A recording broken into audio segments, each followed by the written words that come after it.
Thank you. Thank you. Thank you very much. Thank you. 2016, we did it. We did it. Thank you. And I'm very honoured to be here today. I'm delighted and thrilled that CPAC invited me. Me, a foreigner, in your country. But you know, it's a funny thing. Since November the 8th, since the election of Donald J. Trump, every time I come to America, I'm feeling a little bit more American, I have to tell you. When, in years to come, the generations that follow us study the history of this period, there is one year that will stand out.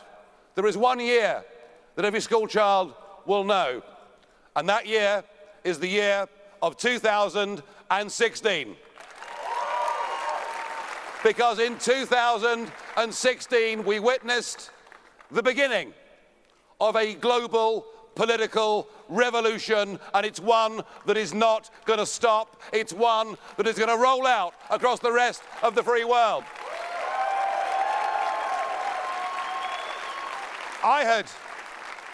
I had been fighting against Britain's membership of the European Union for 25 years. 25 years.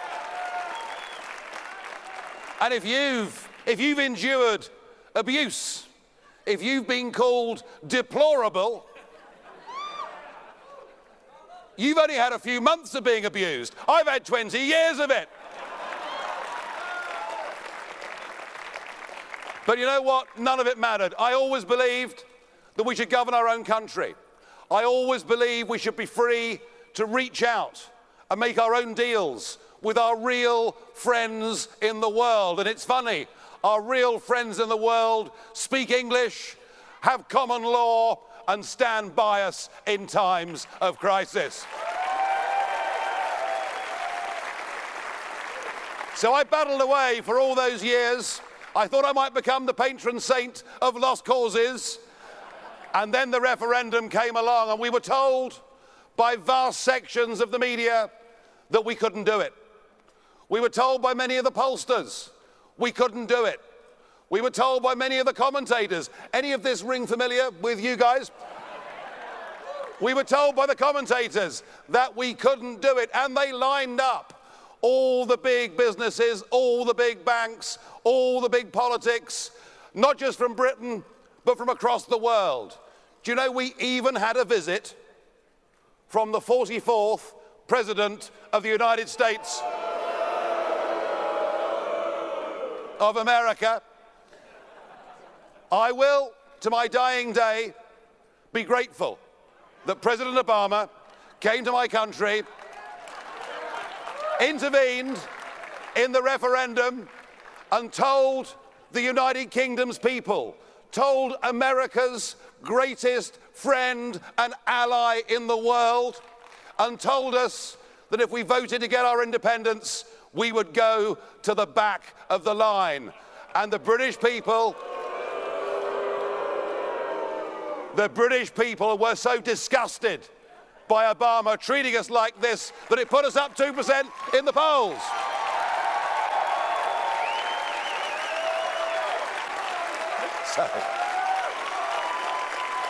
So I shall always be grateful to Obama.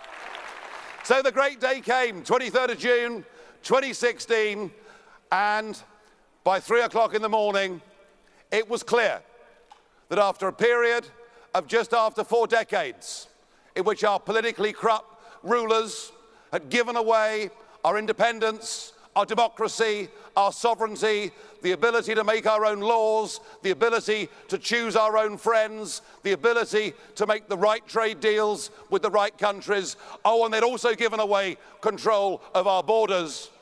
And by 3 o'clock in the morning of June the 24th, it was clear the nightmare had come to an end. We had voted to get our country back.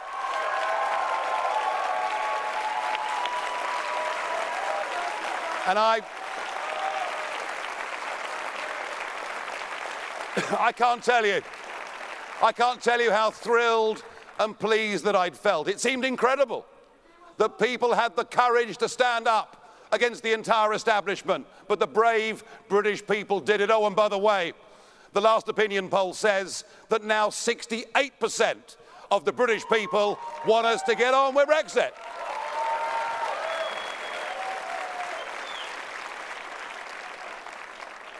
And then a funny thing happened. I went to the Republican convention in Cleveland, and I realized that amongst the Republican activists and amongst a large chunk of the American people, there was something approaching Brexit mania. And I got the opportunity, through my friends in Mississippi, through the governor in Mississippi, I got my opportunity. Would I stand on a platform with Donald J. Trump, and would I tell that audience that what we'd done in Brexit was what you too could do here in America? And I told that audience, don't listen to the pollsters, don't listen to the media, don't listen to the commentators. They're trying to break your will. They're trying to make you stay at home. Don't listen to any of them. And I said, we got our country back on June 23rd, and you can get yours back too on November the 8th. And you know what?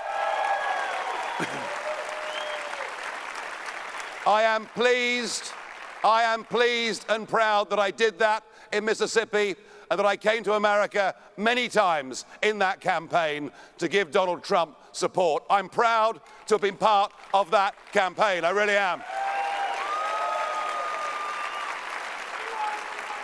And what I'm seeing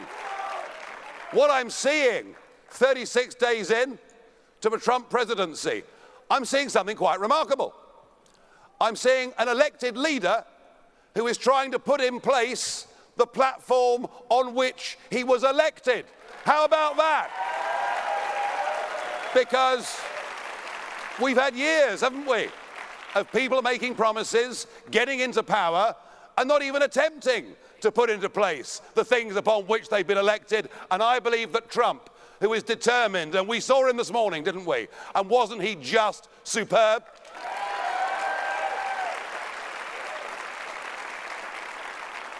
No, what Trump is doing by trying to put in place that ticket on which he was elected, he is restoring faith in the democratic process, and good for him. Good for him.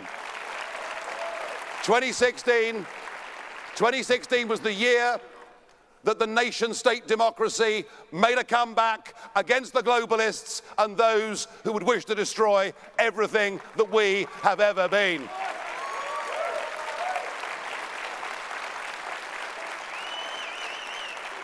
But of course, Trump, amazing personality that he is, could not have done it on his own. He had some good people behind him. He had people like Steve Bannon, Kellyanne Conway, and many others. But he also had every single one of you, and this event is your celebration. Well done to all of you. Now, great though the night of June 23rd was, great though the night of November the 8th was, my favourite part of 2016 wasn't so much the victories, no. My favourite part of that evening of November the 8th was watching the faces of the CNN presenters.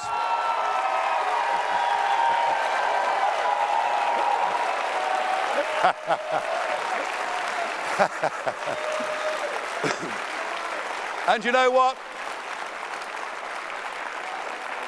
They haven't given up, have they? They are in deep denial. They would like to wind the clock back to 2015 to pretend that none of this had ever happened. But just as Brexit becomes more popular by the day, President Trump will become more popular in America by the day.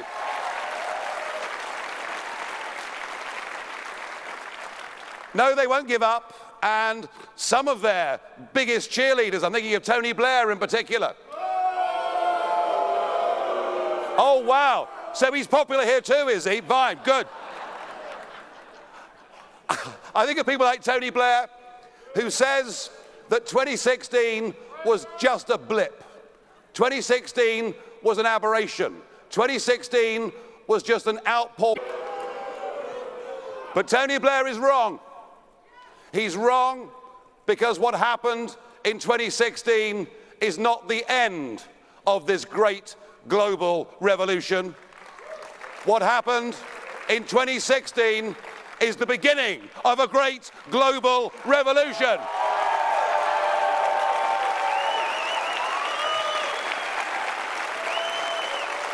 And this will roll out across the rest of the West. We've got some very exciting elections coming up in the Netherlands, in France, in Germany, possibly even in Italy. And believe me, I don't yet know whether the results in 2017 will be as dramatic as the results in 2016. But what I do know is that even if the challengers don't get over the line in this year, what they will do is shift the centre of gravity of the entire debate. Because what is happening across Europe is people are rejecting this form of supranational government. They're rejecting the idea of being governed by a bunch of unelected old men in Brussels.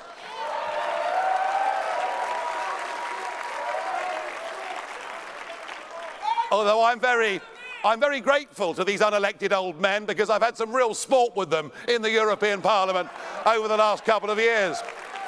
And they're rejecting the absolute madness and idiocy of what Angela Merkel did 18 months ago when she opened up her doors. And we've got to be clear. We're not against anybody based on religion or ethnicity. We're not against anybody, but we're for